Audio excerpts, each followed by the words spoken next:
What's up, guys? Wanted to take some time tonight to sit down and I guess finally tell like the whole story of how I paralyzed one of my vocal cords and lost the ability to sing and to some extent speak for many years. I've done some interviews where I've like gone into this in brevity, but I realized I haven't done like a full video where I actually sit down and kind of go through the step by step what happened. Kind of what that journey was like, and then what it's been like kind of coming out the other side of it, I guess. So anyway, I'll just dive right in here, I guess. In 2008, I was singing with a hard rock band that's very similar to the Follows stuff. And we were, at the time, recording, we were doing a 10-song album, and we were playing a lot of shows as well. And in the past, leading up to that, whatever, it wasn't an issue. But I noticed there was a very specific day where I went in to record, and my voice felt so tired and so weak, and it lasted for 5 minutes. I mean, it was just ridiculous, and then it was kind of blown out.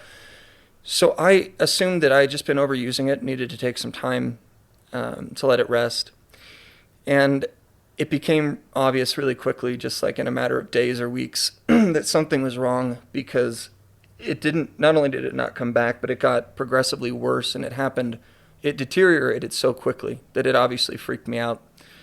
So, I guess pretty quickly, or pretty shortly thereafter, I went to see an otolaryngologist, or an ENT. It's a voice specialist. And I actually ended up seeing a few of them, and I'll explain why, I guess, in a minute. But the first thing that they noticed was that this right vocal cord was not moving hardly at all. Or it just wasn't moving well. It looked really stunted, and it actually had kind of shrunk, believe it or not. Like, you could see it on the scope that they were doing. And they have no idea why.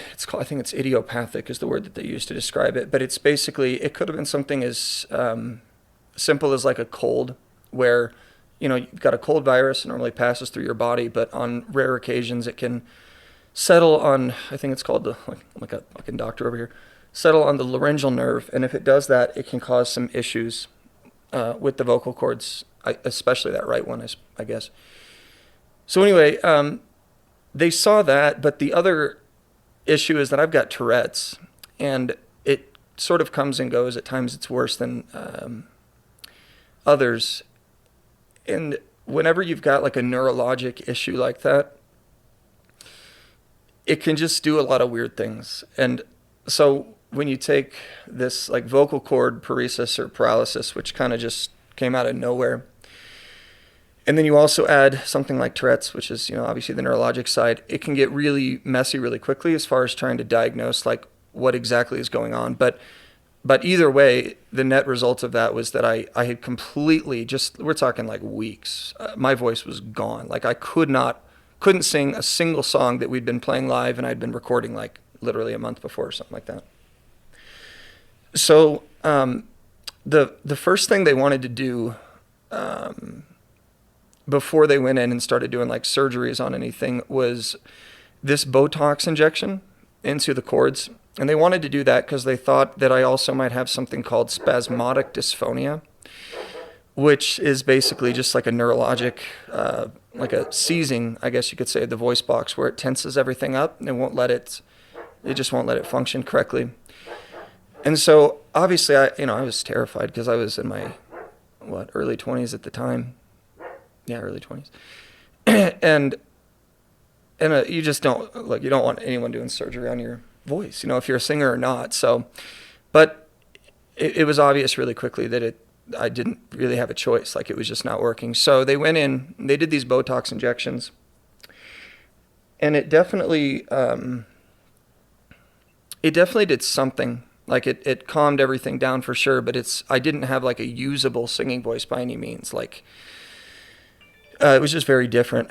It was really breathy and airy, and it took like months to kind of get used to it. And the problem with Botox, of course, is it wears off. So I could feel it down the road eventually starting to do that, and I was regressing right back to where I was, where like singing was impossible, speaking was was super difficult. And at that point, it's just like, I don't know what to do. So basically, it just kind of carried on like that for many years. I ended up, within the next year or two, I tried to do some vocal therapy to see if we could get it back that way. It wasn't helping.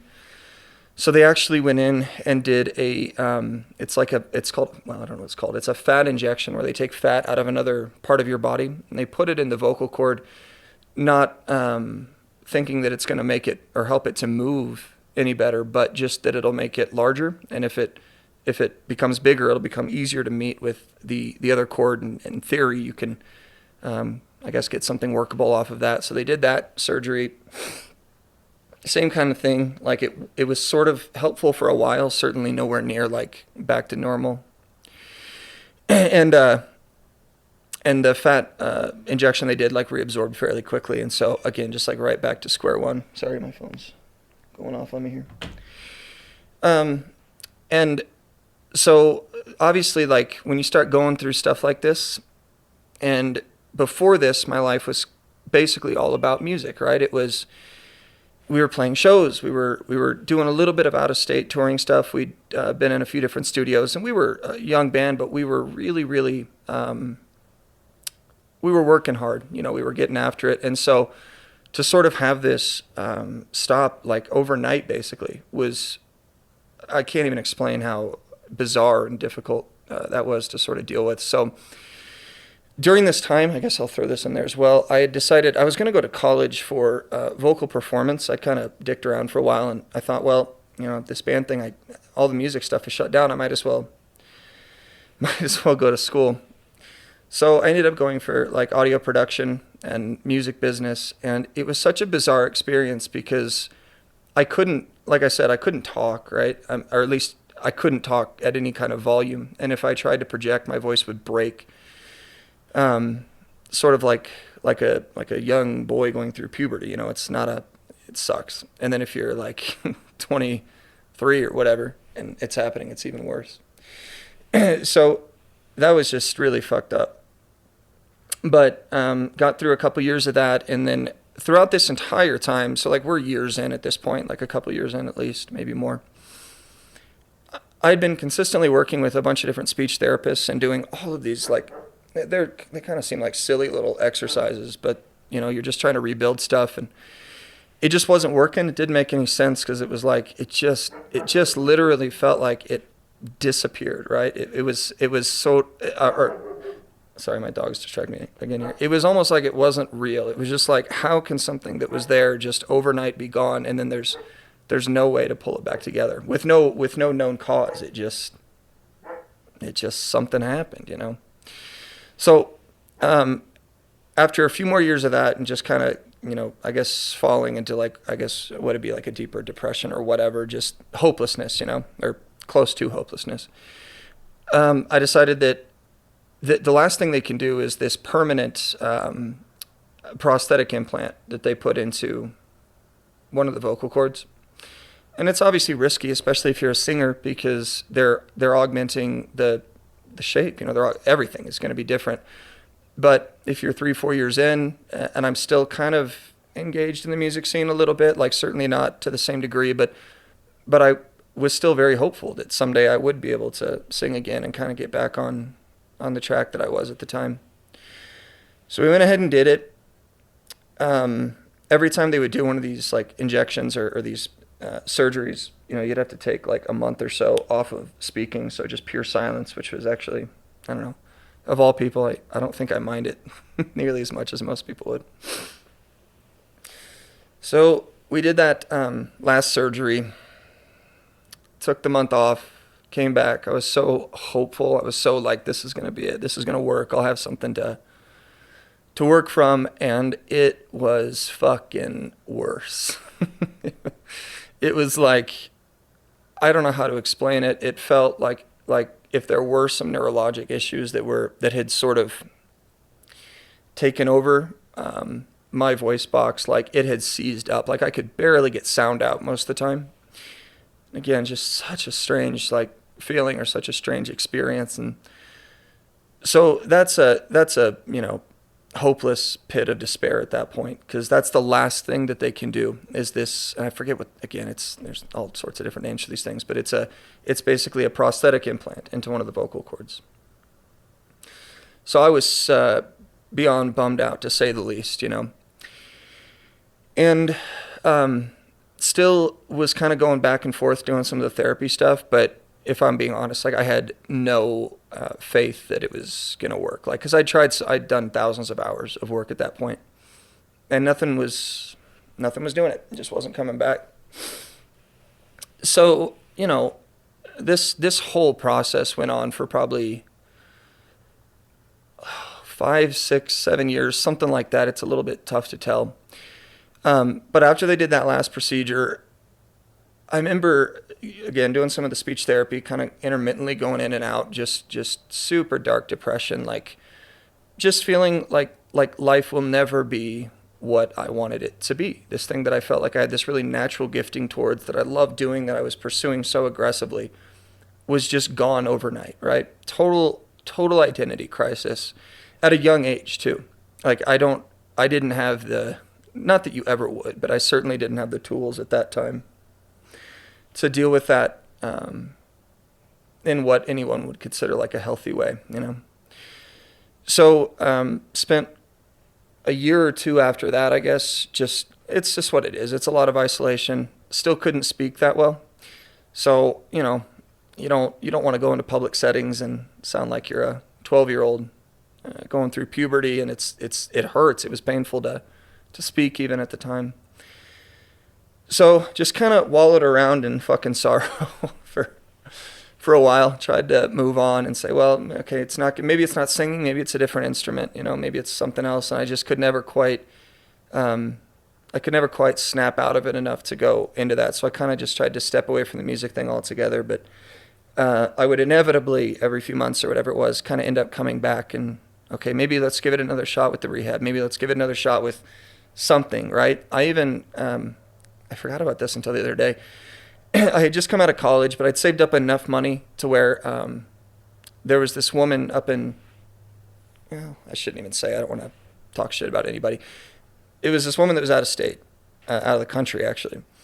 And I found some of her content online, because I used to scour the internet looking for anybody that had experienced what I was going through, and I couldn't find anything.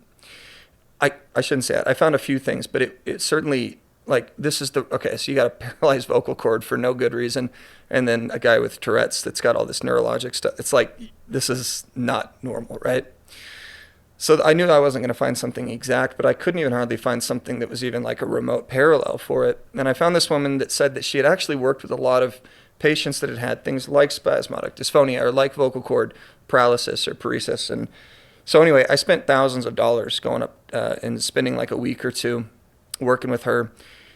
And again, it just wasn't there. Like physically, I couldn't even get like 1% gains, right? No matter how much I would try. It was like every time I'd put in additional effort, I would regress, right? Or my voice would it would hurt so bad, it just wasn't happening. So came back from that, still kind of doing the same dance of what the fuck do I do with myself? And, sorry, I know I'm kind of rambling around here, but it's just a lot of shit. So I remember there was a night, it was like a moment, right? Life is moments, it's just snapshots, and then it's like how you react to those brief snapshots. But I had remembered an old vocal coach, this woman that I had met just when I was not very young, but when I had started like community college. So I met her when I was 17, 18 years old, something like that. And right off the bat, I knew that she really enjoyed having me as a student. I thought she was an amazing teacher, and I was learning so much so quickly. And, after a couple years of working with her from 18, 19, 20, I moved, and I was, different city, doing different stuff. And so we kind of lost contact. But I just been thinking about her a lot, and I was like, you know what, I should give her a call and just see if, I don't know, just catch up, right? Just tell her what's sort of been going on. I think I might have mentioned it to her at some point along that, 5-6 year journey. But I certainly hadn't stayed in much contact. So I hit her up. I said, yeah, I won't mention her name. She wants me to. I'll put it in the... No, her name's Gail. She's amazing. Love you, Gail. Love you so much.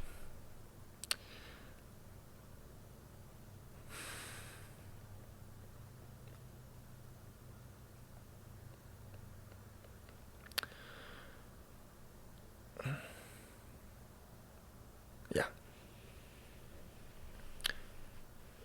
Jesus Christ.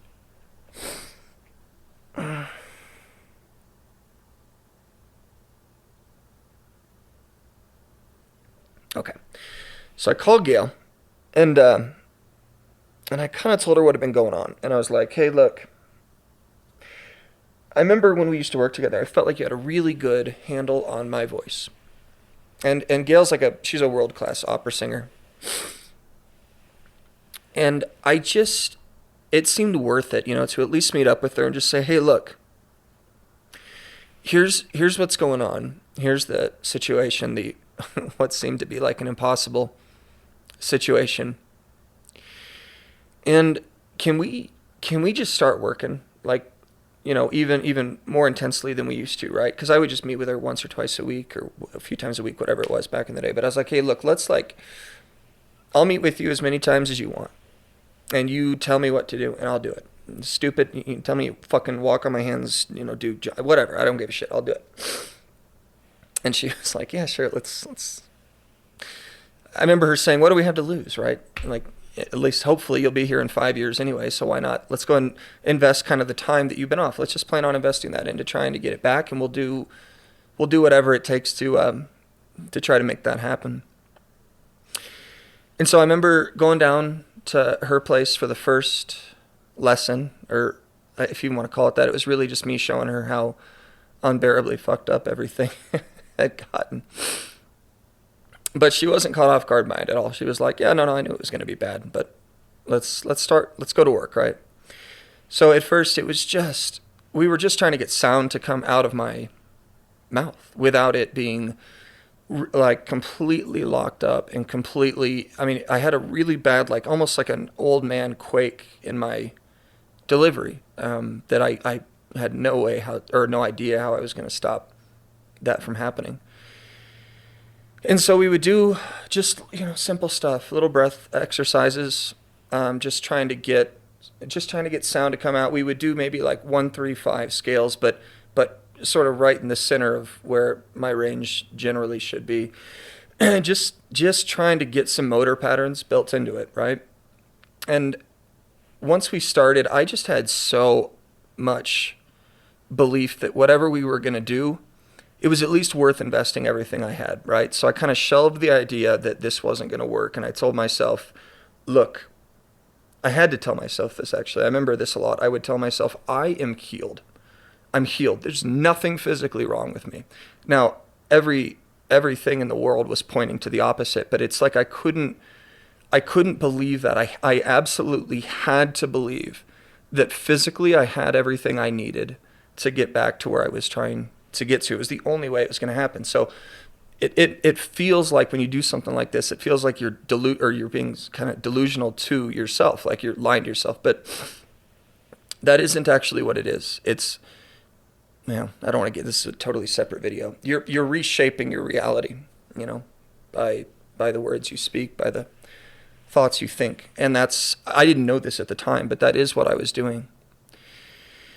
And so anyway, this goes on for probably months. I don't know, 3, 4, 5, 6 months, something like that. And I wasn't making any real progress. Like anyone on the outside looking in would have been like, this thing's still so fucked up. But I could tell, even though it was really, really slight, I could tell that there were small things that were starting to improve. There were, I was able to sort of, if I hit a C on the keyboard, for example, I was learning how to hit that C again, right? Because this all was different. So when I was 22, if I heard that note and I went to make a sound, there's a motor pattern built in that makes that. It was not the case anymore. It was a completely different note that came out, right?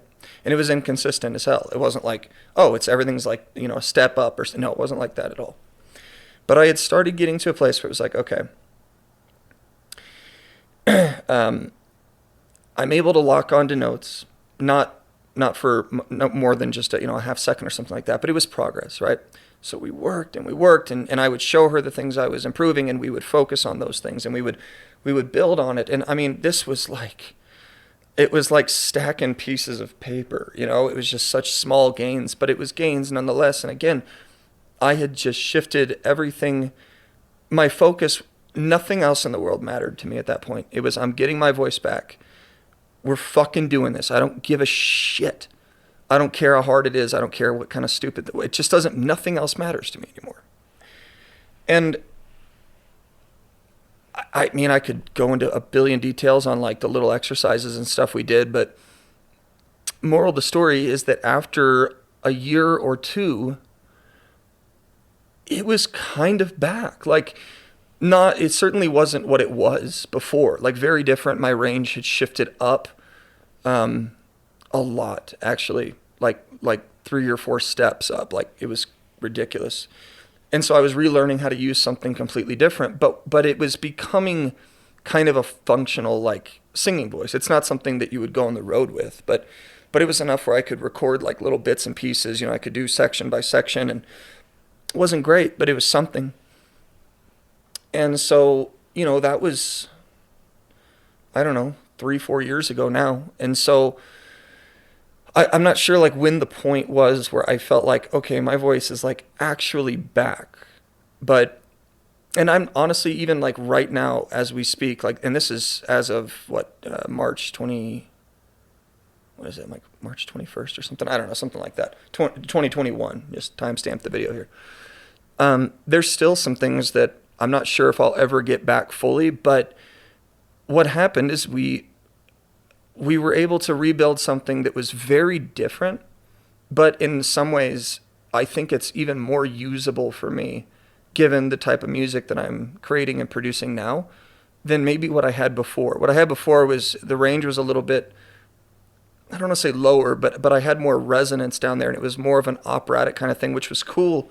But for this stuff, this more rap rock with some of the scream elements, I honestly think what I've got now is actually better suited or better served for that style. So yeah, I honestly don't look back that often. Not because it's like traumatizing, but it just doesn't mean much to me. Like, that literally feels like a different life. And it was, it all started, I don't know, whatever, 10, 12 years ago, but it just doesn't, I'm not sure how to explain it. I just feel like I have new life, let me put it that way, with a new voice, and with this new Follows project, and with the way that it's taking shape, and some of the people I've been able to bring into it, and some of the people I've been able to meet and start working with. And I have the highest of hopes for this. I want to tour the world with the Follows stuff. That's the goal. That's where we're headed. And, I still work on my voice every day. The one thing that I, unfortunately, and I hope I don't always have to deal with this, but I do now, is it can be pretty inconsistent. It's getting a lot better, but there are still certain days where I'll wake up and it's like, what the fuck happened? Like, it just takes a long time to get it kind of working. But I'm getting better about learning some of the ways that I can get it, even on those days, get it at least back to a place where it's pretty good. So anyway, yeah, that's kind of the story.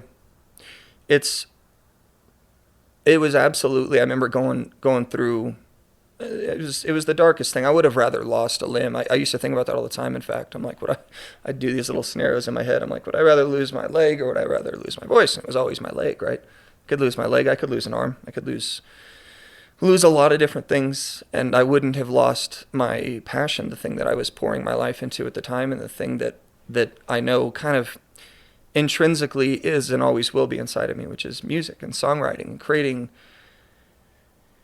So yeah, it was the worst thing. I couldn't have scripted a more difficult season of whatever. Like I said, I call it 6-7 years, something like that. But thanks to, I guess, faith and faith in God, yeah, kind of. I mean, that's a whole nother can of worms, right? But to some extent, I would say that is it. It's this belief that, okay, the impossible has been like set before me. So what do I do with it, right? Do I just give up and live in a world where I'm constantly in want of something I don't have, or do I just decide, look, I'm not going to do that. I'm not going to accept that reality, and so I'm going to do every goddamn thing in my power to change it and to create something new. And that's I guess something important. If there is a takeaway, there's no good takeaways from this. It's a fucked up story, and I hate every piece of it. But if there are some good takeaways, it's that you can recreate things. You can bring things back to life. It's incredibly difficult, and it requires a lot of will and a lot of. It does require a lot of faith. You ought to have hope. You can't. If you lose hope, you're in trouble. So, anyway, before I get too melodramatic, I think I'll cap it there. If you guys have any questions, one thing I do want to say before I end it is I mentioned this earlier. When I was going through this, and I would scour the internet, I couldn't find anything. I've been feeling guilty that I haven't done this video, because I'm like, surely there's somebody else. There's got to be lots of people out there that are dealing with similar things, whether you're like a professional singer or if you're just somebody that is having a hard time speaking because you've got some kind of spasmodic dysphonia, some neurologic thing, or some vocal cord paralysis, or whatever it is. There's a lot of different things that can happen in your voice. I want you to be able to watch this and I guess understand how bleak and dire and just impossible the circumstance or the hand that I had been dealt seemed. And I just don't know how much worse it could be than, I suppose it can always be worse, but it was pretty bad. And I was able to, it took a decade, basically, but I was able to get it back. And I want you to know that you can do that too. I know it. Because if mine was as bad as it was, and I still have Tourette's, right? I still have a prosthetic vocal cord, like those things don't change. But I was able to find ways to build something new in spite of it. And I absolutely 100% believe that you can do that too. So hopefully this video gives you hope and gives you strength and gives you some motivation. If you need to keep working or you need to keep doing whatever it takes. I guess also, if you are in that situation, if you've got questions on like details about specific things that we did, I could spend days going through every little nuance exercise. So I don't want to do that here, but I absolutely want anyone that, asks me a question, I'll get back to you as quick as I can. And I can kind of give you some of the weird little things that we did to sort of build strength and connectivity and consistency back into my voice. So anyway, that's my fucking story.